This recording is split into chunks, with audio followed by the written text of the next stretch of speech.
അപ്പോൾ നിങ്ങൾ മഴ കാണാത്ത ആളുകൾ വല്ലവരും ഉണ്ടോ? ഓസ്ട്രേലിയയിലെ മഴയ്ക്ക് ഇങ്ങനെ പ്രത്യേകതയൊന്നുമില്ല കേട്ടോ.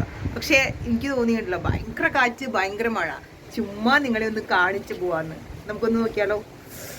കണ്ടോ, നമുക്ക് ഭയങ്കര കാറ്റ്, പേടിയാവുന്ന സത്യം പറയുകയാണെങ്കിൽ. പിന്നെ 2 മിനിറ്റ് നിങ്ങളെ കാണിക്കാൻ വേണ്ടി മാത്രം പുറത്തിറക്കിയതാണ്. നമുക്ക് ഭയങ്കര മഴ, ഭയങ്കര കാറ്റ്, ഭയങ്കര തണുപ്പ്. പക്ഷേ നല്ല രസം കേട്ടോ. നമ്മൾ പറഞ്ഞ വരി ജോൺസൺ മാഷിന്റെ സംഗീതവും മഴയും ഒരു കട്ടൻ ചായയും ഒക്കെ ആയിട്ട് നമുക്ക് നടിച്ചു വിളിച്ചാലോ? എനിക്ക് തണുത്തിട്ട് പോടില്ലോ, ഭയങ്കര സ്റ്റോമാണ്. നോക്കൂ, heavy heavy heavy rain. It's nice.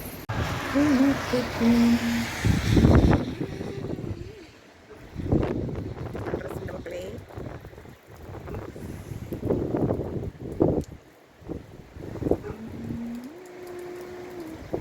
അയ്യോ, അങ്ങ് ദൂരെയായിരുന്നെങ്കിൽ കുറേ കാര്യങ്ങൾ കാണാമായിരുന്നു. പക്ഷെ ഒരു ചാൻസ് ഇല്ല, മഴ വേണം. അപ്പോൾ ഈ വീഡിയോയിൽ തന്നെ പറഞ്ഞു പോവാം. കുറച്ച് ദിവസങ്ങളായി നമ്മൾ എന്തെങ്കിലും ഒരു വീഡിയോ കാര്യങ്ങളോ അല്ലെങ്കിൽ ലൈവൊക്കെ ഇട്ടിട്ട് ഇപ്പോൾ കുറേ ആളുകൾ എന്നോട് വന്ന് ഇൻസ്റ്റയിലൊക്കെ ചോദിക്കുന്നുണ്ട്, എന്താ വീഡിയോ ഇടാത്തേ?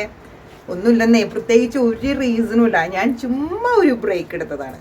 അപ്പോൾ ഇനി നമ്മൾ കൂടുതൽ ആക്റ്റീവായി അടിപൊളി വീഡിയോസും കാര്യങ്ങളൊക്കെ ആയി ശക്തമായി തന്നെ തിരിച്ചു വരും. ഇപ്പോൾ മഴയുടെ റിയാക്ഷൻ അല്ല, നമ്മൾ പല കാര്യങ്ങളും റിയാക്ട് ചെയ്തുകൊണ്ട് എവിടെയും പോയിട്ടില്ല, ഇവിടെ തന്നെയുണ്ട്. അപ്പോൾ പെട്ടെന്ന് തന്നെ നമ്മൾ വന്ന് തന്നെ ഇരിക്കും. അപ്പോൾ ഇന്നത്തെ ഈ റിയാക്ഷൻ വീഡിയോ നിങ്ങൾക്ക് ഇഷ്ടപ്പെടാൻ വളരെ ചാൻസ് ഉണ്ട്. ഒരു വെറൈറ്റി റിയാക്ഷൻ, ഞാൻ റിയാക്ട് ചെയ്യുന്ന പോലെയല്ല.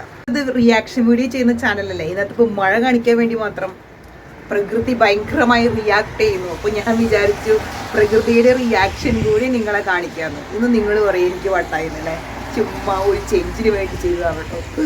ഇനിയില്ല, ചേഞ്ച് പരിപാടിയൊക്കെ കഴിഞ്ഞു. അപ്പോൾ എല്ലാവർക്കും നെക്സ്റ്റ് വീഡിയോ കാണാം. എല്ലാവർക്കും ടാറ്റാ ബൈ. എന്നാലും ഞാനത് കാണിച്ചപ്പോൾ നിങ്ങൾക്കൊരു ചെറിയ സന്തോഷമായില്ലേ?